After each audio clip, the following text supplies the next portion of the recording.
Buenas. Los temas que nos competen hablar hoy tienen relación con el contexto de tres países y tres territorios muy importantes para la geopolítica actual: Rusia, Tailandia y Siria. Vamos a hablar primeramente de Rusia y el problema que se está presentando de nuevo con Ucrania, con Crimea. Recordemos que Crimea era un territorio ucraniano que se adhirió, digámoslo así, a Rusia, y en este caso hay una división entre Kiev y entre Crimea.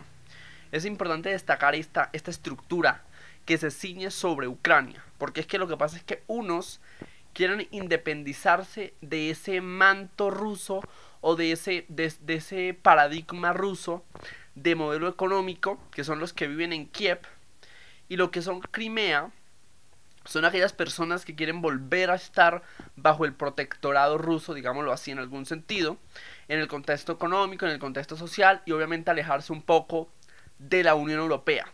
Ese es el punto clave. Recordando también que Crimea, o lo que conocemos como Ucrania, hace parte de la Rusia eslava, la Rusia propia. ¿Sí me van a entender?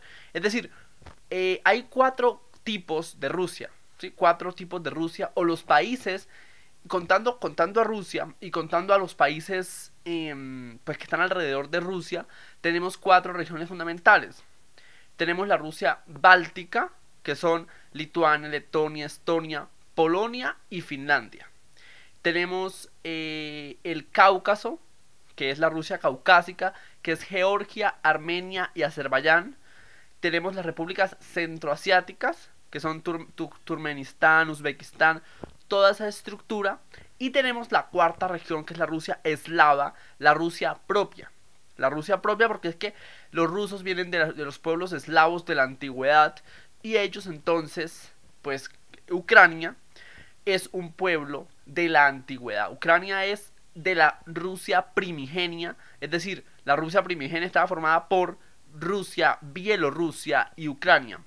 ¿Cuál es la cuestión? Una parte de Ucrania quiere ser capitalista y quiere entrar realmente en la modernidad y quiere realmente ser parte de la Unión Europea, que son los que viven en Kiev, y otros, que son los de Crimea, que fueron los que se adhirieron a Rusia en el 2014, son aquellos que quieren estar bajo el protectorado ruso otra vez. Entonces, en ese contexto hay peleas entre los ucranianos y los rusos por Crimea, para no perder la unidad del país, o sea, para no perder la unidad ucraniana. ¿Estamos claros? Porque obviamente, pues, hipotéticamente la Guerra Fría y el comunismo como filosofía para Rusia ya no existe, supuestamente. Ahora, en el caso de Tailandia, vamos a ubicarnos en Tailandia. En Tailandia han ocurrido ataques en estos últimos días en el sur de Tailandia, en varias provincias, que han dejado 30 personas muertas. Este país asiático está viviendo sus peores momentos. Dicen que no es un ataque terrorista. Entonces vamos a ver qué pasa aquí en esa estructura y en ese contexto. Y luego vamos a referirnos, en este contexto nos referimos a Irak, a Siria, donde se ha confirmado que el jefe regional del Estado Islámico, que cubría los países de Siria e Irak, pues ha muerto, ha fallecido a causa de un dron estadounidense, o por causa de un ataque militar estadounidense. Y también hay que destacar en ese contexto que se han secuestrado al norte de Siria a 2000 personas. 2000 civiles han sido secuestrados por el Estado Islámico. No quiere decir esto obligatoriamente que es una retaliación obligatoria de eso, o de este ataque o de esta muerte que se presentó del líder del Estado Islámico, este líder regional que cubre las regiones de Siria e Irak. Entonces, las fuerzas democráticas de Siria, es decir, aquellas personas opositores de Bashar al-Assad, han demostrado o han comunicado que 2000 civiles han sido secuestrados por el Estado Islámico en el norte de Siria. Recordemos que en Siria, aparte del Estado Islámico, tenemos el problema de la guerra civil entre quienes apoyan a Bashar al-Assad y que él se quede en el poder, y los que no lo apoyan, que son las fuerzas democráticas de Siria, que quieren que pues se establezca la democracia en el país, que Bashar al-Assad deje el poder y pues que que se lleve a cabo un verdadero modelo democrático en este país del Medio Oriente.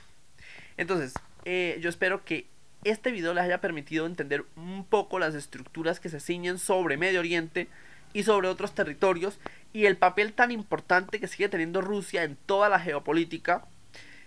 También hay que destacar que Rusia y Turquía, pues Turquía le propuso a Rusia en su momento, o le está proponiendo a Rusia, que unan fuerzas para atacar al Estado Islámico en Siria e Irak. Vamos a ver qué pasa y vamos a ver en qué termina esta proposición de Turquía para que entre los dos, es decir, entre Turquía y Rusia, ataquen a las bases del Estado Islámico y a las estructuras del Estado Islámico en Siria e Irak, que son sus dos principales países de influencia.